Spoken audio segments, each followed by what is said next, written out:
ಅಧ್ಯಯನ ಕುರಿತು ಮಾತಾಡಬೇಕು ಅಂತ ಹೃತ್ಪೂರ್ವಕವಾಗಿ ನಾನು ಕೇಳ್ಕೊಳ್ತಾ ಇದ್ದೀನಿ.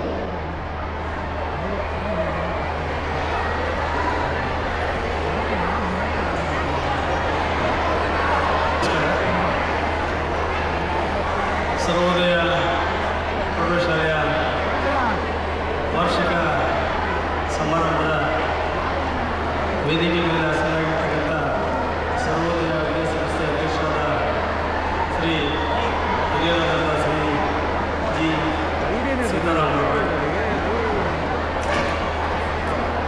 ಉಪ ಅಧ್ಯಕ್ಷರಾದಂಥ ಸುಬ್ರಾಯರವರೇ, ಕಾರ್ಯದರ್ಶಿಗಳಾದ ಕೆ ವಿ ಸುಬ್ರಾವರವರೇ,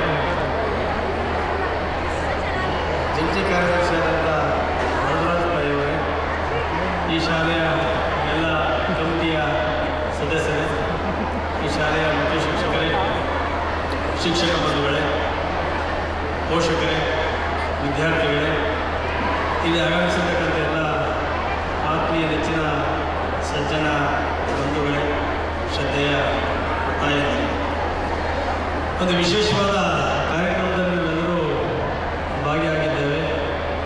ಏನಕ್ಕೆ ವಿಶೇಷ ಅಂತ ಹೇಳಿದ್ರೆ, ಪೋಷಕರು ತಮ್ಮ ಮಕ್ಕಳ ಪ್ರತಿಭೆಯನ್ನು ನೋಡಿ ಆನಂದ ಪಡೋದಕ್ಕೆ ನೀವೆಲ್ಲರೂ ಆಗಮಿಸಿದ್ದೀರಿ. ಹೆಚ್ಚಿಗೆ ಮಾತಾಡೋದಕ್ಕೆ ಹೋಗೋದಿಲ್ಲ, ಎರಡು ಮಾತು ನನ್ನ ಮಾತನ್ನು ಮುಗಿಸ್ತೇನೆ.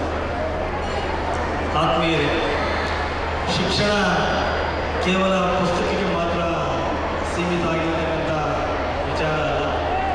ಪುಸ್ತಕವನ್ನು ಬಿಟ್ಟು ಸಹ ಮಕ್ಕಳನ್ನು ಸಾಮಾಜಿಕವಾಗಿ, ಶೈಕ್ಷಣಿಕವಾಗಿ, ಧಾರ್ಮಿಕವಾಗಿ ಸದೃಢ ವ್ಯಕ್ತಿಯನ್ನಾಗಿ ಮಾಡಿ ಒಬ್ಬ ಸಮಾಜದಲ್ಲಿ ಒಬ್ಬ ಸತ್ಪ್ರಜನಾಗಿ ರೂಪಿಸ್ತಕ್ಕಂಥದ್ದೇ ಶಿಕ್ಷಣ ಅಂತ ಹೇಳಿದ್ರೆ ತಪ್ಪಾಗೋದಿಲ್ಲ.